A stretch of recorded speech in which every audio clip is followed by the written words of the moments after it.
Glória a Deus, queridos. Nós vamos trazer uma palavra de Deus para abençoar seu coração, abençoar sua vida.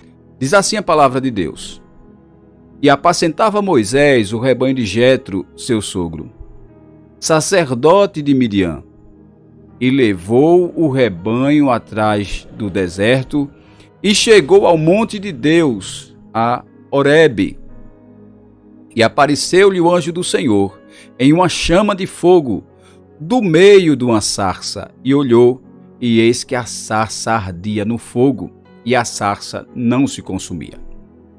E Moisés disse: Agora me virarei para lá, e verei esta grande visão, porque a sarça não se queima. E vendo o Senhor que se virava para ver, bradou Deus a ele do meio da sarça, e disse: Moisés, Moisés. Respondeu ele: Eis-me aqui. E disse: Não te chegues para cá, tira os sapatos dos teus pés, porque o lugar em que estás é terra santa.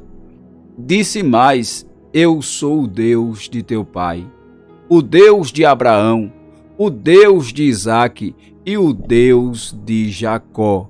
E Moisés encobriu o seu rosto, porque temeu olhar para Deus. Queridos, esse texto é um texto maravilhoso da palavra de Deus, que nos mostra o Eterno se revelando para Moisés. No meio de uma sarça, no meio de um espinheiro, Moisés, enquanto apacentava as ovelhas do seu sogro Jetro, ele observa essa que a Bíblia chama de estranha visão. Ele percebe um pé de espinheiro ardendo em brasas, ardendo em fogo, mas é interessante que a estrutura daquele espinheiro não se desfaz. As chamas não consomem aquela planta. E Moisés, então, vendo e considerando que era algo estranho, Moisés diz: Eu vou até lá, eu quero ver de perto essa estranha visão. E o que eu acho lindo nesse texto é que quando Moisés vai se aproximar, por curiosidade, ele precisa entender o que é que ele está vendo, porque ele se sente atraído por aquela visão. E quando ele está se aproximando, o texto diz que ele ouve de maneira audível, de maneira clara, Deus falando com ele, Deus bradando ali do meio do espinheiro. O anjo do Senhor em uma chama no meio daquela sarça. E é interessante que quando ele se volta para lá, vai olhar de perto, aí o texto vai dizer que Deus bradou. E do meio da sarça, Deus disse: Moisés, Moisés. Porque Deus conhecia Moisés. Do mesmo jeito que Deus te conhece, do mesmo jeito que o Deus que te prometeu conhece quem você é. E mais do que isso, ele conhece a sua estrutura e ele lembra das promessas que te fez. Quando o texto diz que Deus fala com Moisés e diz: Moisés, Moisés. Deus está chamando a atenção dele e mostrando que é o próprio Deus que o conhece, que está naquele momento no meio daquela visão. Que é Deus que está se revelando para Moisés. E aí Moisés vai responder essa voz de Deus, dizendo: Eis-me aqui. É interessante quando Deus se revela para nós e nós temos essa resposta rápida. A resposta de nos apresentar diante de Deus. A resposta de nos colocar à disposição de Deus. É exatamente isso que Moisés está fazendo. Moisés ouve a voz, Deus chamando ele e chama. Interessante, Moisés, Moisés de forma dupla. Isso aqui dá uma conotação de uma chamada de atenção para algo urgente e para algo importante. Moisés Moisés. E é interessante que Moisés diz: eis-me aqui. Porque Moisés entendia essa urgência e essa importância daquilo que Deus estava lhe transmitindo. E aí, quando Moisés diz: eis-me aqui, se colocando à disposição de Deus, o próprio Deus inicia com ele ali um diálogo. E Deus vai dizer: não te chegues para cá. Fica por aí mesmo. E Deus vai dizer o porquê. Porque os sapatos do teu pé, dos teus pés, precisam ser tirados. Tira os sapatos, as sandálias dos teus pés, porque o lugar em que você está é santo. A presença de Deus é santa. O lugar em que Deus se faz presente é santificado pela sua presença. Nós podemos nos apresentar de qualquer jeito em qualquer lugar, mas na presença de Deus, nós precisamos nos apresentar com reverência. Nós precisamos nos apresentar com santidade. Nós precisamos considerar a seriedade que é estar na presença de Deus. E o que eu acho lindo desse texto é que Deus aponta em Moisés algo que precisa ser tirado. Deus disse para Moisés: tira a sandália dos teus pés. E pesquisando, queridos, o que é essa sandália? É uma sandália egípcia. Moisés saiu do Egito e, como Moisés foi educado na cultura faraônica, como Moisés estava sendo treinado para ser um sucessor do trono de Faraó, Moisés então carregava uma sandália egípcia que tinha o brasão do deus Ra, do deus Sol. E esse brasão era uma ligação, essa sandália era uma ligação com o passado de Moisés, com o Moisés, treinado pelo Egito para ser sucessor do trono de Faraó. E se Moisés está chegando diante de Deus, e se Moisés está agora se apresentando diante da sarça onde Deus está se revelando, Moisés não pode chegar arrastando cargas do passado. Moisés não pode chegar trazendo ligação com a velha vida. E é por isso que Deus faz questão de dizer: tira a sandália dos teus pés. Corta esse cordão umbilical com o Egito. Remove essa parte de ligação com a velha vida. Em outras palavras, Moisés, tira aquilo que te liga com os deuses egípcios, porque o lugar que você está é santo. E aqui neste lugar, na presença onde você se encontra, há um Deus que é verdadeiro, que é santo, que é poderoso. Há um Deus, Moisés, que não é uma figura mitológica. Há um Deus que não é o Deus Sol. Há um Deus que não é um Deus egípcio. Há um Deus que é o verdadeiro Deus. Tira a sandália dos teus pés, porque o lugar em que você está é santo. O lugar em que você se encontra foi santificado, Moisés. E é interessante. O texto nos dá a ideia de que Moisés tira essa sandália. Afinal de contas, o que Moisés queria era se aproximar de Deus. E não dá para se aproximar de Deus do nosso jeito, da nossa forma, segundo o nosso entendimento. Não dá para se aproximar de Deus carregando ligação com a velha vida. Não dá para se aproximar de Deus trazendo cordão umbilical com o Egito. Não dá para se aproximar de Deus trazendo alguma coisa que nos puxa para trás, que nos arremete às antigas experiências. O desejo de Deus para a vida de Moisés através daquela aparição na sarça, era determinar um novo rumo para a sua vida, era determinar um novo rumo para a sua história. Deus estaria cumprindo através de Moisés promessas que foram feitas lá atrás, a Abraão, a Isaque, a Jacó, promessas que agora Deus vai usar Moisés para essas promessas se cumprirem.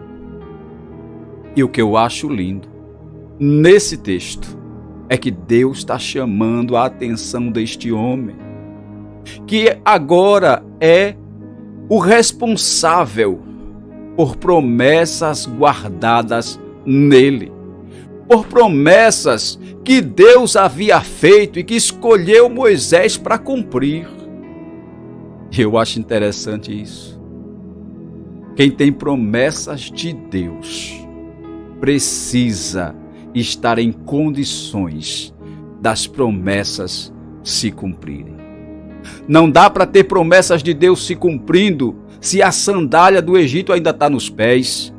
Não dá para ter promessas de Deus se realizando se a ligação com o Deus Ra ainda faz parte da sua vida. Não dá para ter promessas de Deus se cumprindo se a base dos seus pés não estão ainda fincadas no solo da presença de Deus. Mas existe um impedimento de uma sandália, de uma ligação com o Egito. E aí Deus fala com você. Você que está esperando promessas de Deus se cumprirem, mas que com o decorrer do tempo, algumas coisas te fizeram mudar com relação à sua posição de alguém que está esperando promessas. De repente há um impedimento, um bloqueio, alguma coisa que nessa noite Deus me traz aqui para dizer para você: tira a sandália dos teus pés. De repente é algo que está impedindo essas promessas se cumprirem, que estão na sua vida, e Deus está dizendo: você precisa tomar uma decisão. Você precisa entender o que Ele já tem te revelado na sarça, o que Ele já tem te mostrado no espinheiro pegando fogo, o que Deus já tem revelado para você no seu particular, ou através de um profeta, de um vaso, de uma visão, de uma revelação. O que Deus tem falado, você precisa entender. Você precisa tirar a sandália dos teus pés. Você precisa, até porque essa sandália fala de uma prepotência. Alguém que está se tornando um soberano do Egito. E diante de Deus, o soberano é Ele. Diante de Deus, o grande é Ele. Diante de Deus, o exaltado é Ele. Nós precisamos nos humilhar, tirar a sandália, colocar os pés no chão, sabe, na presença de Deus, para ver promessa se cumprir. Precisamos nos despir de algumas coisas. Precisamos vencer algumas coisas para ver promessas de Deus se cumprindo. E é por isso que Deus manda Moisés: tira a sandália dos teus pés. E ainda vai dizer: porque o lugar onde você está agora é terra santa. Então que você entenda, queridos, na presença de um Deus que cumpre promessas, nós precisamos nos avaliar. Nós precisamos nos examinar. E nós precisamos tirar o que impede esse cumprimento das promessas. E o que eu acho lindo é que Deus vai continuar falando com Moisés. Além de dizer: tira a sandália dos teus pés, porque o lugar em que tu estás é terra santa, Deus ainda vai dizer mais, se revelando para Moisés: eu sou o Deus de teu pai, o Deus de Abraão, o Deus de Isaque e o Deus de Jacó. Eu acho lindo esse texto, porque sabe o que é que Deus está declarando para Moisés? Fazendo referência aqui aos seus antepassados, fazendo referência aqui a esses grandes personagens, aos grandes patriarcas, ao Abraão, ao Isaque e ao Jacó. E Deus dizendo: eu sou o Deus de Abraão, de Isaque e de Jacó. E o texto vai terminar dizendo que Moisés encobriu o rosto, porque temeu olhar para Deus. Mas sabe o que é que Deus está querendo dizer com isso? Quando Deus diz para um Moisés que já tirou as sandálias dos pés e que agora está de pés descalços diante de Deus e que agora está recebendo a revelação divina, porque para receber a revelação divina, para entender este Deus que tem promessas, é preciso tirar o obstáculo, é preciso tirar o impedimento. Moisés já tirou e Deus agora pode falar livremente. E Deus diz: eu vou me apresentar para você, Moisés. Porque de repente, Moisés, você me serve, mas não me conhece. Porque de repente, Moisés, você tem uma concepção de mim, mas não é tão profunda quanto aquilo que eu de fato sou. E Deus vai dizer: eu sou o Deus de Abraão, o Deus de Isaque, o Deus de Jacó. Sabe o que é que Deus está dizendo com isso? Em Abraão, eu sou o Deus que faço promessas. Em Abraão, eu sou o Deus que promete, Moisés. E quando eu prometo, eu não preciso de condições. Quando eu prometo, Moisés, eu não preciso de jeitinho brasileiro. Eu não preciso de condições favoráveis, de um vento soprando a favor da embarcação. Quando eu prometo, Moisés, eu não preciso de vigor humano. Eu não preciso de condições biológicas. Eu não preciso, Moisés, de esterilidade.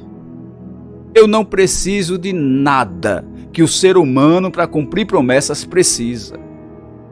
Eu sou o Deus de promessas. Eu sou o Deus que faço promessas, Moisés. Sou o Deus de Abraão. E Moisés, ouvindo essa declaração e essa apresentação de Deus, acredito que Moisés se sente tocado. Mas Deus prossegue nesse diálogo e diz: não para por aí não, Moisés. Eu também sou o Deus de Isaque.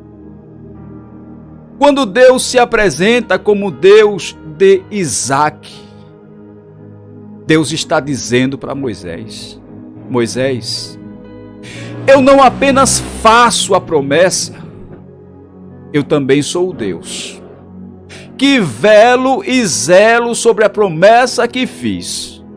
Promessa essa sem condições, sem perspectiva, sem probabilidade. Mas Moisés, eu sou o Deus de Isaque. Eu sou o Deus que cumpro a promessa que fiz. Eu sou o Deus que honro aquele a quem prometi, cumprindo com a promessa. Eu sou o Deus que pega um pai que não tem condições de gerar com uma mãe que já entrou na menopausa e eu crio, eu gero condições e eu entrego um Isaque. Eu sou o Deus do Isaque. Deus está dizendo para mim e para você que Ele é o Deus que cumpre promessas. Ei, lembra de Ana. Ana era aquela mulher amargurada, aquela mulher triste que não podia gerar, mas que em dado momento no templo ela se derrama diante de Deus. E foi até mal interpretada. Alguém considerou Ana como uma embriagada, uma bêbada, cheia de vinho. O próprio sacerdote ali. E ela vai ter que dizer: não, meu Senhor, eu não estou embriagada, estou amargurada de espírito, derramando a minha alma diante do Senhor, porque a tua serva não tem filho. E aí ele vai profetizar para ela daqui a certo tempo, daqui a 1 ano. Conceberás e terás um filho. E você conhece a história.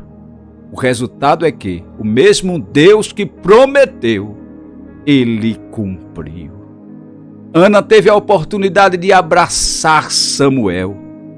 E Samuel foi um cumprimento de promessa em honra de Deus. Porque Samuel, além de ser um profeta de transição, a história vai dizer que ele é o profeta que faz a transição entre a monarquia, aliás, entre a época dos juízes e a monarquia. Porque é o profeta Samuel, que ele é juiz, mas ao mesmo tempo profeta e sacerdote, que vai ungir a Davi como rei, a Saul como rei, e ele vai abrir então um novo tempo, que é o tempo da monarquia em Israel. Esse homem honrado, profeta Samuel, é cumprimento de uma promessa de Deus feita a uma mulher amargurada de nome Ana. Deus é Deus de Isaac. Deus é o Deus que ainda cumpre promessas na terra. Será que dá para você acreditar nisso? Será que dá para você acreditar que para Deus não há impossível? Que Deus, quando promete, ele tem todas as condições para cumprir o que prometeu? Então você só precisa acreditar. Você só precisa tomar posse, crendo daquilo que Deus te prometeu. Eu sou Deus de Isaac.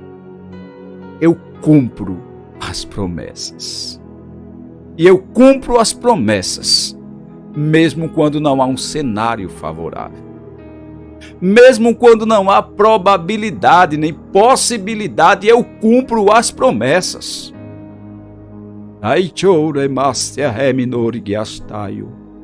E é interessante que Deus ainda vai continuar falando, e essa fala de Deus aqui é linda. Além de ser Deus de Abraão e de Isaac, Moisés, eu também sou o Deus de Jacó. E quando Deus diz eu sou o Deus de Jacó, Deus está dizendo, além de fazer a promessa, além de cumprir a promessa, eu ainda, Moisés, confirmo e estabeleço, concretizando na sua grandeza a promessa que fiz. Porque é em Jacó que vêm as tribos. É em Jacó que o povo de Deus se torna Israel. É em Jacó que a grandeza da promessa de Deus se estabelece. E aí nessa noite Deus me traz aqui para dizer para você que o mesmo Deus de Abraão, de Isaac e de Jacó, que posteriormente se chama o Deus de Israel, ele é o teu Deus. Ele é o teu Deus. Ele é o teu Deus. Será que é difícil acreditar nisso? Ele não foi apenas o Deus de Abraão. Não ficou apenas restrito ao Deus de Isaac. Não parou e se conformou em ser o Deus de Jacó e de Israel. Mas ele é o teu Deus. Ele é o teu Deus. E do mesmo jeito que ele fez promessas, cumpriu promessas, estabeleceu com grandeza promessas que fez em Abraão, Isaac e Jacó, acredita, ele também vai fazer na sua vida. E eu acredito que ainda há promessas de Deus para se cumprir este ano, na sua existência, na sua vida. E se você crê nisso, coloca aí no bate-papo, eu tomo posse, eu recebo, eu acredito, Eu me aproprio das promessas de Deus para esse ano. 2023 não terminou ainda. E deixa eu ser profeta de Deus na sua vida. Até às 12 horas do último dia deste ano, você vai cantar o hino de vitória. Até às 12 horas do último dia de 2023, você vai contar o seu testemunho de bênção. As promessas de Deus que estão guardadas nele para se cumprir este ano vão se cumprir na sua vida. E eu creio nisso. E se você puder, nos convida para o culto de ações de graça.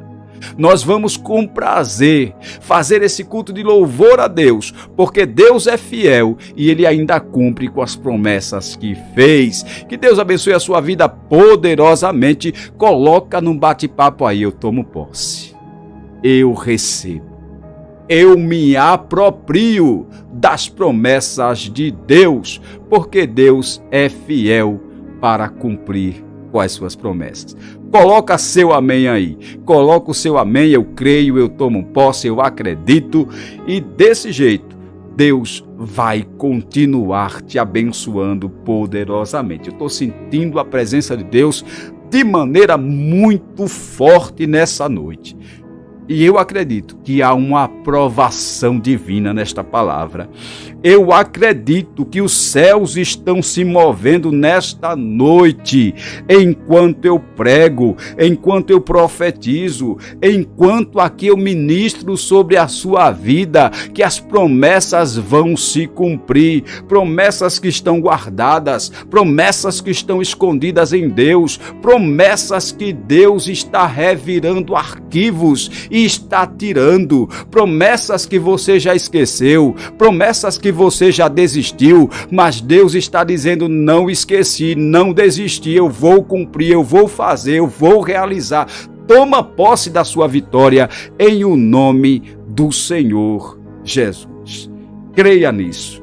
Toma posse da promessa de Deus na sua vida em o nome do Senhor Jesus.